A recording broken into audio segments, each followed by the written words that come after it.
Bismillahirrahmanirrahim. Assalamualaikum warahmatullahi wabarakatuh. Innal hamdalillah nahmaduhu wa nasta'inuhu wa nastaghfiruh wa na'udzu billahi min shururi anfusina wa min sayyiati a'malina. May yahdihillahu fala mudilla lahu wa may yudlil fala hadiya lahu. Asyhadu an la ilaha illallah wa la syarika lahu wa asyhadu anna Muhammadan abduhu wa rasuluh sallallahu alaihi wa alihi washabbihi wa man tabi'ahum bi ihsan ila yaumiddin, amma ba'd. Ma'asyiral ikhwani wa akhwati fid din, azani Allah wa iyyakum rahimani wa rahimakumullah.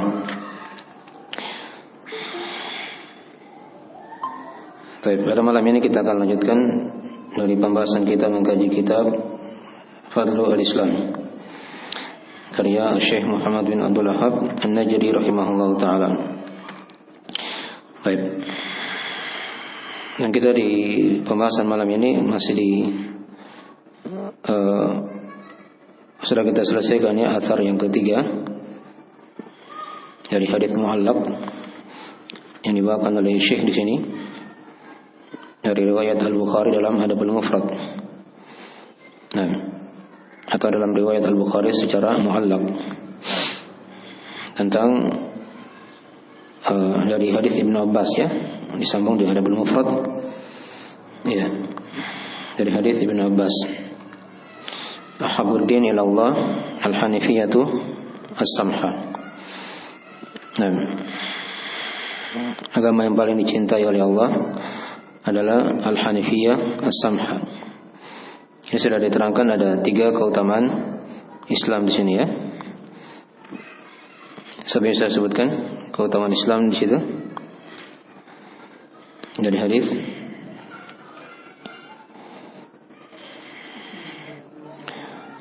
Agama yang paling dicintai oleh Allah.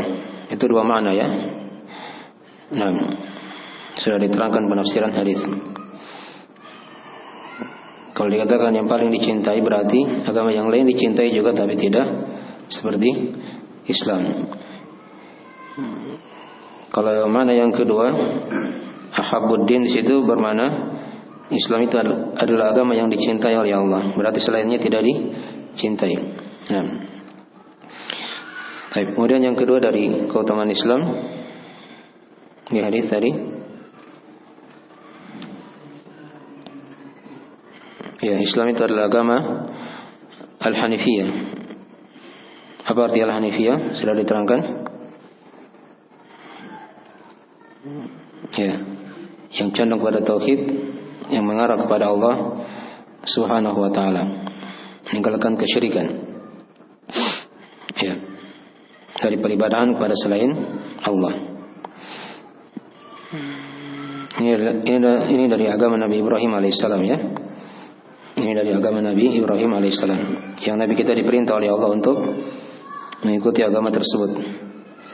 Tsumma auhayna ilaika an ittabi' millata Ibrahim hanifa. Kemudian kami wahyukan kepada Muhammad agar engkau mengikuti agama Nabi Ibrahim yang hanif. Dan Ibrahim itu adalah hanifan musliman, diterangkan di ayat yang lain. Maka Ibrahimu Yahudiyan atau Nasraniyan, walakin kana hanifan muslima wa ma kana minal musyrikin. Ya, Nabi Ibrahim itu bukanlah Yahudi, bukan juga Nasrani. Ini ayat membantah orang-orang Yahudi ya dan Nasrani, karena Yahudi kan itu mengaku bahwa Nabi Ibrahim itu adalah Yahudi. Padahal Yahudi kan datang setelah Nabi Ibrahim. Ya, sama juga dengan orang-orang Nasara, mengaku Nabi Ibrahim itu adalah orang Nasrani. Dibantah oleh Allah. Nabi Ibrahim itu bukan Yahudi, bukan juga Nasrani. Dia hidup sebelum datangnya agama Yahudi dan juga sebelum agama Nasrani kan. Walakin kana hanifan musliman. Tapi kata Allah, beliau adalah hanif muslim, ya, yang condong pada tauhid, mengarah kepada Allah, lurus agamanya, lagi muslim. Ini Islam secara umum ya. Baik. Ini dari agama Nabi Ibrahim alaihissalam. Yang Nabi kita diperintah juga oleh Allah untuk mengikutinya. Itu diterangkan di surah An-Nahl tadi ya, ayat 100 berapa ini? 23 ya atau 22? Nanti lihat dicek. Baik. Itu dari keutamaan Islam yang kedua. Kemudian yang ketiga sudah diterangkan, Islam itu adalah agama yang as-samha. As-samha itu dari makna al-yusr ya, atau as-sahla, yang mudah lagi. Ya mudah ya, maknanya sama. Baik. Dalam agama kita tidak ada hal yang berat. Ya, wa ma ja'ala 'alaikum fid dini min haraj, kata Allah. Dan dia tidak menjadikan dalam agama ini ada hal yang berat. Ya. Jadi agama kita itu dimudahkan oleh Allah. Beda dengan agama-agama terdahulu. Agama terdahulu itu orang Yahudi, orang Nasara, itu berat agamanya. Mereka itu tidak bisa sholat kecuali nanti di gereja mereka. Ya. Kalau Islam tidak, dimanapun mereka dapati waktu sholat, ya sholat di situ. Walaupun di bumi, sepanjang tidak ada najis, syah sholatnya. Ya. Dipahami ya? Orang-orang Yahudi kalau mau bertobat, mereka diperintah untuk bunuh diri. Faqtulu anfusakum. Ya, saling membunuh. Baru diterima tobatnya. Islam tidak seperti itu. Ya, dimudahkan dia bertobat dengan syarat-syarat tobat yang sudah diterangkan dari tobat nasuha. Maka Allah akan terima tobatnya. Ya. Tidak perlu dia bunuh dirinya. Apalagi bunuh diri kan dari hal yang diharamkan dalam agama. Baik. Banyak kalau kita ambil dari contoh-contoh kemudahan dalam agama kita. Nah, dan juga Nabi bersabda dalam hadisnya itu, "Inna dina yusrun, wa la yushadda dina ahadun illa ghalabahu." Sesungguhnya agama ini adalah mudah. Dan tidak ada yang ekstrim, berlebihan, melampaui batas dalam agama kecuali dia pasti akan terkalahkan. Baik. Dan diterangkan juga di ayat yang lain di surah Al-A'raf, kata Allah, wa yadau anhum israhum wal aghlal allati kanat alaihim. Dan Allah itu meletakkan ya dari mereka hal yang susah, belenggu-belenggu yang ada pada mereka. Ini dari ciri agama Islam. Nah, tapi di sini sudah atau kita tambahkan ya di pembahasan, maksudnya kemudahan ini dibangun di atas dua perkara. Ya, bukan dengan perasaan ya, tapi dibangun di atas dua perkara. Yang pertama dengan dalil Al-Quran atau hadis. Kemudahan itu kan dari Al-Quran dilihat dalilnya kan, atau hadis-hadis Nabi. Dia Nabi bisa sholat berdiri misalnya. Apakah dia ada udzur tidak sholat lagi? Tidak kan? Di hadis kan diterangkan, kalau tidak bisa sholat berdiri, dia duduk. Tidak bisa duduk, dia berbaring. Itu kan dikembalikan kepada kemudahan yang ada di hadis misalnya kan? Baik. Jadi dikembalikan kepada dalil. Itu kemudahannya, ukuran kemudahan di situ. Baik. Kemudian yang kedua dikembalikan kepada ijtihad para ulama. Kadang ada sebagian perkara itu diambil dari ijtihad. Itu kadang dibahas mungkin di masalah-masalah fikih ya. Nah, di masalah-masalah fikih dan di kaidah-kaidah fikih. Baik. Itu dua ukuran kemudahan ya dalam agama kita. Jadi bukan diambil pakai perasaan, tapi dikembalikan kepada dalil Al-Quran atau hadis serta apa yang disepakati oleh para ulama atau dari ijtihad mereka. Nah, baik. Dan juga sudah diterangkan juga di pelajaran sebelumnya. Di sini kalau lafaz al-Hanifiyah as-Samha digabungkan di situ, itu kata para ulama, yaitu al-Hanifiyah fil i'tiqad, as-Samha fil amal. Ya. Hanifiyah dalam masalah i'tiqad, dalam masalah akidah, kelurusan akidah begitu kan, dan mudah dalam masalah apa? Amalan. Baik. Ini banyak ya dari bahasa-bahasa para ulama di situ dalam membahasakan al-hanifiyah as-samha. Kalau digabungkan seperti itu sudah diterangkan tadi. Al-hanifiyah maksudnya kembali kepada al-i'tiqad, keyakinan. Islam itu lurus. As-samha itu kembali kepada amalannya dalam agama, itu penuh dengan kemudahan. Penuh dengan kemudahan. Baik. Kalau bahasa Ibnu Qayyim rahimahullah taala, hanifiyatun fit tauhid wa samhatun fil amal. Ya. Hanifi dalam masalah tauhid, Hanifi dalam masalah tauhid dan samha dalam masalah amalan. Baik. Ini dari mana-mana ya diterangkan oleh para ulama kita. Baik. Ya, baik, itu ringkas dari pembahasan dari faedah pokok. Adapun faedah tambahan dari hadis sudah lewat tadi juga ya. Di situ ada penetapan sifat cinta untuk Allah Subhanahu wa taala, Ahabuddin. Ya, ada juga padanya ada penetapan nama Allah, malum ya. Baik.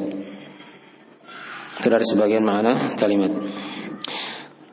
Ya, sekarang kita masuk di athar yang pertama ya, dari Ubay bin Ka'ab. Jadi tadi sudah sebutkan 3 ayat 3 hadis dari keutamaan Islam. Itu sudah belasan ya. Nanti kita hitung insyaallah taala di akhir pembahasan. Ya. Saya tahu mungkin sudah hampir 20 ya keutamaan Islam di sini. Belum sampai 20, hanya sudah hampir ya. Sekitaran berapa itu? Nanti kita lihat ya insyaallah taala di akhir pembahasan, simpulkan di sini.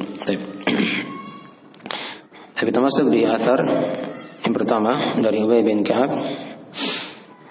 Nah, kata beliau rahimahullah taala, wa an Ubay ibn Ka'ab radhiyallahu taala anhu annahu qala, alaikum bis sabili wa sunnatin. Alaikum bis sabili wa sunnah. Fa innahu laysa min abdin ala sabilin wa sunnatin dzakara ar-rahmana fa fadat aynahu min khasyatillah wa tamassahu an-nar. Wa laysa min abdin ala sabilin wa sunnatin dzakara ar-rahmana faqsha'arra jilduhu min khasyatillah. Di sebagian riwayat dikatakan min makhafatillah.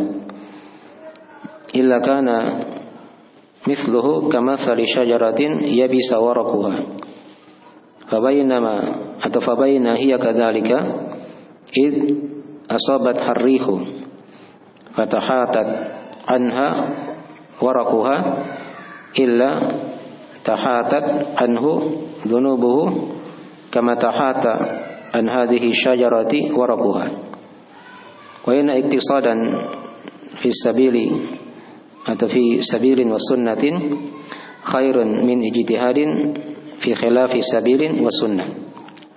Baik. Ini dari athar yang panjang dari Ubay bin Ka'ab dalam menjelaskan tentang keutamaan Islam juga. Ya, athar ini banyak diriwayatkannya oleh para ulama dari Ibn Abi Syaibah dan juga dalam riwayat Ibn Battah, Abu Nuaim. Nah, banyak dari riwayat-riwayat, hanya kadang berbeda lafaznya ya, tapi maknanya sama seperti itu, mirip. Ada silang pendapat ulama dalam masalah athar ini ya, ada yang menguatkan, ada juga yang melemahkan. Di sini Syekh zahirnya beliau melemahkannya, beliau menguatkannya, beliau menguatkannya. Sebagian ulama ada yang melemahkan dari athar ini. Baik. Ya, tapi walaupun dia misalnya anggaplah lemah, itu sudah dicukupi dengan ayat-ayat dan hadis yang sudah kita bahas ya di keutamaan Islam ini. Tapi kita lihat saja dari pembahasan athar ini secara ringkas. Beliau dikatakan di situ dari Ubay bin Ka'ab. Ini maklum sahabat ya, dari sahabat Al-Ansar. Ya. Dari suku Al-Khazraj. Ya, dari Madinah ya. Ubay bin Ka'ab. Beliau wafat di tahun 30 Hijriah ya. Di tahun 30 Hijriah. Baik. Adapun keutamaan beliau dimaklumi, ya, keutamaan beliau diantaranya beliau adalah sahabat, ya, yang punya fikih dan juga punya keahlian dalam masalah Al-Quran. Bahkan beliau itu mengumpulkan Al-Quran Al-Karim semenjak Nabi SAW masih hidup. Seluruhnya sudah beliau kumpulkan. Dan Nabi memerintah para sahabat untuk mengambil ilmu Al-Quran dari beberapa orang sahabat, di antaranya dari Ubay bin Ka'ab ini. Ya, ada 4 orang ya diterangkan di riwayat itu. Nabi perintah mengambil Al-Quran dari mereka, di antaranya dari Ubay bin Ka'ab. Dan beliau juga dari salah seorang sahabat yang menyaksikan peperangan seluruhnya, ya, bersama Nabi Sallallahu Alaihi Wasallam. Beliau juga dari sahabat yang menyaksikan Bai'at Al-Aqabah, ya, yang kedua ya. Nah, tapi ini dari sebagian biografi ringkas Ubay bin Ka'ab radhiyallahu ta'ala anhu. Dan kata beliau rahimahullah, atau kata beliau radhiyallahu ta'ala anhu, alaikum bis-sabili was sunnah. Wajib atas kalian. Ini alaikum bermakna ilzamu. Ya. Wajib atas kalian untuk berpegang teguh dengan as-sabil as-sunnah. Baik. Apa itu as-sabil as-sunnah? Sabil itu kan secara bahasa bermakna jalan. Ya. Jalan ya. As-sabil di sini maksudnya jalan Islam. Itu diterangkan di beberapa ayat dalam Al-Qur'an Al-Karim. Ada di surah Al-An'am. Di sini ada ayat ke 100 berapa ini? 53 ya. Nah. Wa anna hadza sirati mustaqiman fattabi'u. Kata Allah, ya, sesungguhnya ini adalah jalanku yang lurus, maka ikutilah dia. Nah, ini nanti kita akan baca juga di bab-bab berikutnya ya. Dan juga ada ayat yang lain yang mirip dengan ini juga di surah Yusuf ayat ke-108. Ya. Di sana kata Allah, "Qul hadhihi sabili ad'u ila Allahi ala basiratin." Allah perintah nabinya, "Qul," katakanlah wahai Muhammad, ya. "Qul hadhihi sabili," untuk berkata ini jalanku. Ya, dengan lafaz sabil juga. Itu tafsiran ayat diterangkan oleh para ulama, yaitu agamaku. Ya. Dan antara penafsirannya bermakna agamaku, yaitu agama Islam. Qul hadhihi sabili ad'u ila Allah, aku berdakwah kepada Allah ala basirah, di atas ilmu. Ya. Baik. Ini di antara ayat-ayat yang menjelaskan tentang makna sabil. Baik. Jadi sabil ya bermakna jalan Islam. Dia bermakna jalan Islam. Itu yang dimaksud oleh Ubay bin Ka'ab di sini ya. Nah. Dan Nabi itu kan diterangkan di hadis, beliau pernah menggaris satu garis yang lurus begitu. Ya, panjang ya. Kemudian beliau berkata di situ, "Hada sabilullah." Ini jalannya Allah, itu Islam. Ya, kemudian beliau garis lagi di kanan dan di kiri, garis-garis yang sangat banyak. Ya, di kanan dan kirinya begitu. Lalu beliau bersabda, "Wa hadhihi subul." Ini adalah jalan-jalan. Ya. Setiap jalan-jalan ini ada syaitan di situ yang menyeru kepadanya. Jadi Islam beliau garis satu garis yang lurus. Jalan yang lurus hanya satu. Paham ya? Itulah keislaman. Di kanan dan di kirinya itu ada jalan-jalan yang lain. Ada yang ekstrim, ada yang menyepelekan. Ya, itulah jalan-jalan kebinasaan. Setiap jalan itu ada syaitan yang menyuruh di jalan tersebut. Itulah jalan-jalan bid'ah, jalan-jalan syubhat. Menurut sebagian penafsiran dari para sahabat atau dari para tabi'in ya. Nanti kita akan baca di bab-bab berikutnya. Baik. Jadi as-sabil kesimpulannya dia bermakna apa tadi? Jalan. Ya, jalan agama Islam. Ya. Alaikum bis-sabil. Yang kedua kata as-sunnah. Ya, sunnah juga secara bahasa bermakna jalan, thariqah yang ditempuh begitu kan? Mungkin dia baik, mungkin juga dia apa? Jelek. Itu kan diterangkan di hadis riwayat Muslim ya. Kata Nabi SAW, man sanna fil islami sunnatan hasanah. Siapa yang mencontohkan dalam Islam sunnah yang baik, sunnah jalan yang baik, secara bahasa ya. Di lafaz setelahnya dikatakan man sanna fil islami sunnatan sayyi'ah. Siapa yang mencontohkan dalam Islam sunnah yang jelek. Jadi itu sunnah bermakna jalan juga sama ya yang ditempuh. Mungkin dia baik, mungkin dia apa? Jelek. Itu sunnah. Adapun secara istilah, sunnah itu kata para ulama ada dua makna. Ada dua makna. Ada yang bermakna umum, ada yang bermakna khusus. Itu makna sunnah ya. Ya. Jadi sunnah yang bermakna umum itu adalah agama Rasulullah itu sendiri. Ya. Nabi kan terangkan dalam hadis itu. Dari hadis Al-Irbad ibn Sariyah. Riwayat Ashabu Sunan itu kan Abu Daud dan selainnya. Kata Nabi SAW, alaikum bisunnati wa sunnati al-khulafa ar-rasyidin. Abdu alaiha bin nawajid. Ya. Kata Nabi SAW, wajib atas kalian berpegang teguh dengan sunnahku. Ini mirip ya dengan perkataan Ubay bin Ka'ab ini. Nah, alaikum bisabili wa sunnah. Ya. Kata Nabi SAW di hadis itu, alaikum alaikum bisunnati. Nah, wajib atas kalian berpegang teguh dengan apa? Sunnahku. Maksudnya apa? Agama aku di situ. Agama Islam. Dan juga agama khulafa ar-rasyidin, agama para sahabat.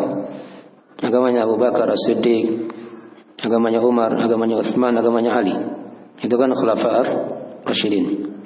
Ya. Aqdu 'alaiha bin nawajid. Gigitlah sunnah itu, maksudnya agama itu dengan gigi geraham kalian. Ya. Itu sunnah bermakna umum situ ya. Ya. Sunnah bermakna apa? Umum. Itulah yang dikatakan oleh Imam Al-Barbahari rahimahullah taala. Ya, kata beliau dalam Syarh Sunnah, kata beliau, "I'lam annal Islam huwa sunnah." Ya, wa sunnatu hiyal Islam. Kata beliau rahimahullah taala, ketahuilah sesungguhnya Islam itu adalah sunnah. Dan sunnah adalah apa? Islam. Nah, ini mana sunnah bermakna umum. Sunnah itu nama lain dari apa? Islam. Ya. Jadi kalau misalnya orang dikatakan dia di atas sunnah, berarti dia di atas jalan Islam yang benar, begitu kan? Itu makna sunnah secara umum yang mencakup di situ akidah, keyakinannya, ya, hukum-hukumnya, fikihnya, amalannya, ya, akhlaknya, dan seterusnya begitu kan? Dia sesuai dengan sunnah, maksudnya dengan agama Rasulullah sallallahu alaihi wasallam dan para sahabatnya. Itu makna sunnah ya secara istilah. Dari tinjauan yang bermakna apa? Umum. Baik. Jadi kalau dia dikatakan ahli sunnah, ya, ahlinya sunnah, berarti ini sunnah bermakna apa? Umum kan?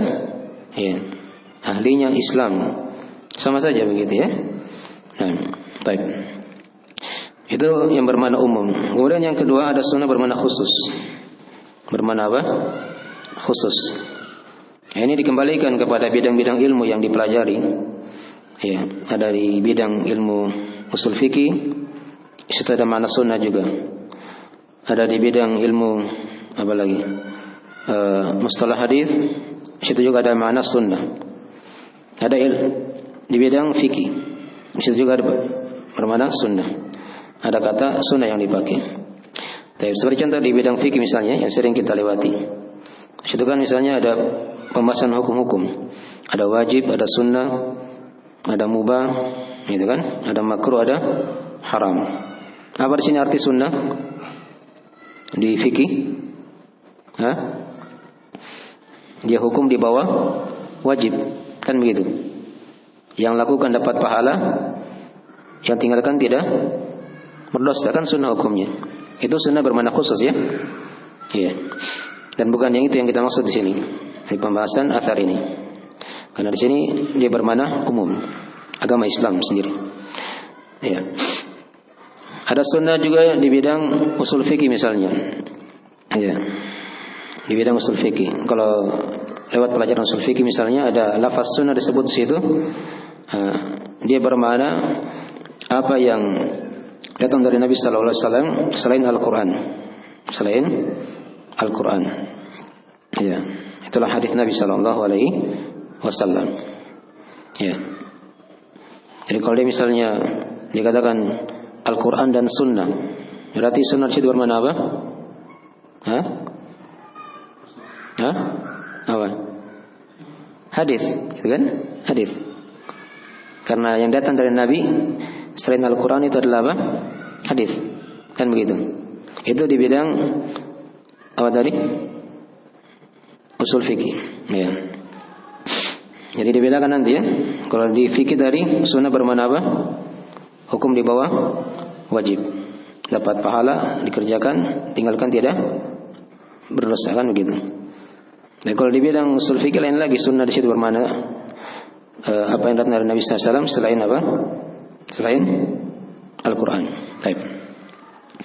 Ada sunnah yang ketiga di bidang misalnya mustalah hadis.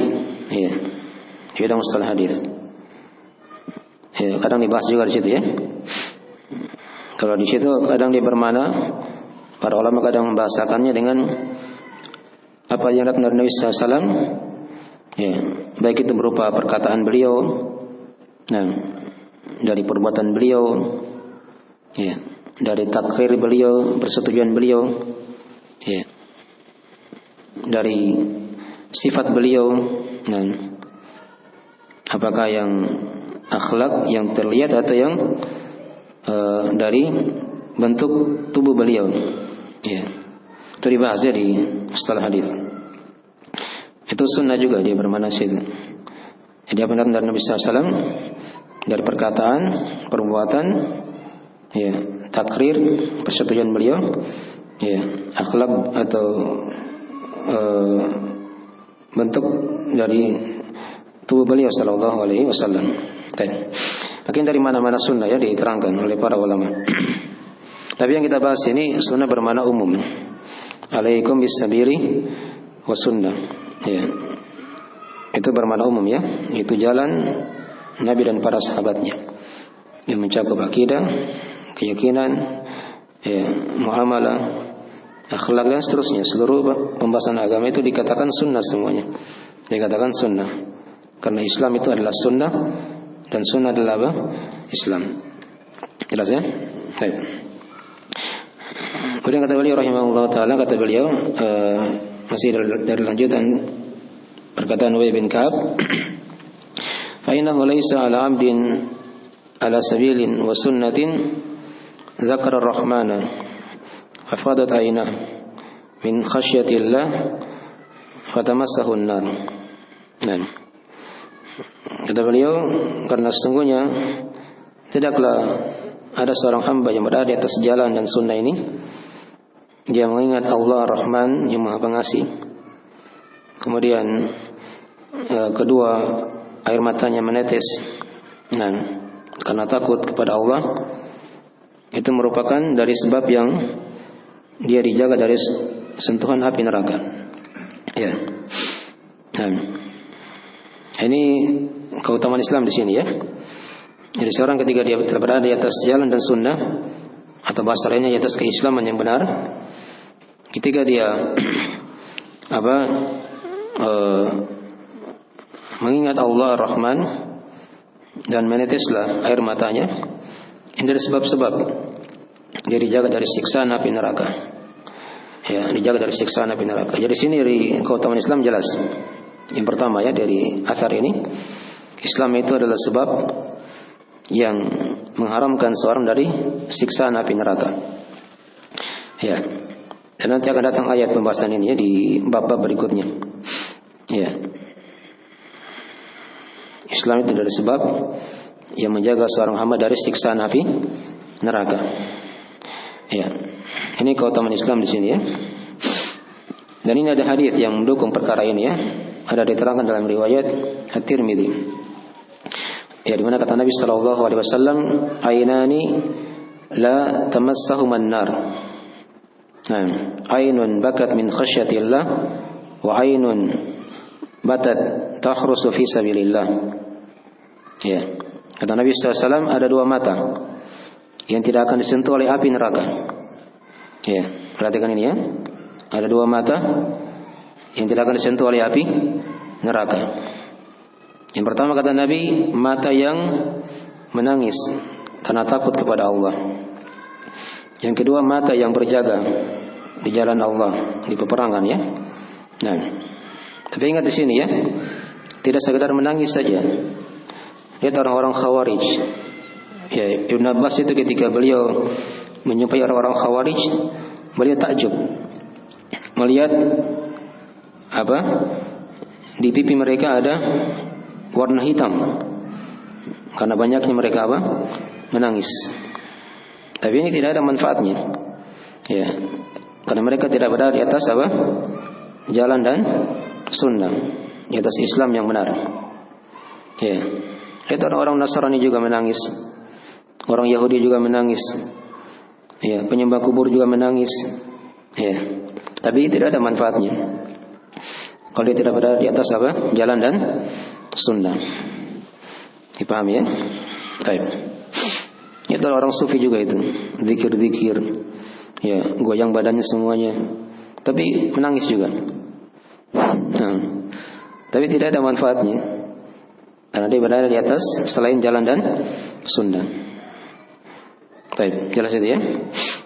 Bahkan pelaku maksiat juga menangis, ya, banyak yang menangis. Tapi tidak ada manfaat dari air mata itu, ya, ketika tidak berada di atas jalan dan sunnah. Jadi itu pentingnya diperhatikan di situ. Dari jalan dan sunnah ini diikat di situ ya, keutamaan Islam. Jadi kalau dia menangis, ya, matanya keluar air matanya, kemudian dia berada di atas Islam yang benar, itulah yang dapat keutamaan, dijaga dari siksa api neraka. Dipahami ya? Baik. Mungkin sekira itu dulu ya. Ini satu dulu. Atharnya masih panjang ya. Nanti kita sempurnakan insyaallah taala di pengajian berikutnya. Ya. Jadi kita keluar dari satu kesimpulan di sini dari keutamaan Islam, yaitu apa? Islam itu dari sebab yang menjaga seorang hamba dari siksaan api neraka. Jelas ya? Ketika dia bisa menangis. Dan ini kadang didapatkan ketika dia duduk sendiri, ya, di pertengahan malam atau di akhir malam. Itu mudah insyaallah taala dia akan menghadirkan dari mana-mana ini. Telah diterangkan juga di hadis yang lainnya, ada 7 golongan yang dinaungi kan. Di antaranya kan situ warajulun apa? Bakat min khasyatillah begitu ya. Ya, dia duduk sendiri kemudian dia menangis karena takut kepada Allah Subhanahu wa taala. Di antara satu golongan yang dinaungi oleh arsy Allah pada hari kiamat nanti. Baik. Ya, sekira itu dulu dari akhir pembahasan kita, dan atharnya masih panjang, kita akan sempurnakan insyaallah taala di pertemuan berikutnya. Ya, waktunya sudah masuk ya. Mungkin ada tanya jawab, nanti dikirim aja di grup kalau ada yang kurang dipahami. Dan kita akhiri majelisnya. Ya, bila ada kekurangan mohon dimaafkan. Subhanakallahumma wa bihamdik, asyhadu an la ilaha illa anta, astaghfiruka wa atubu ilaik. Assalamualaikum warahmatullahi wabarakatuh.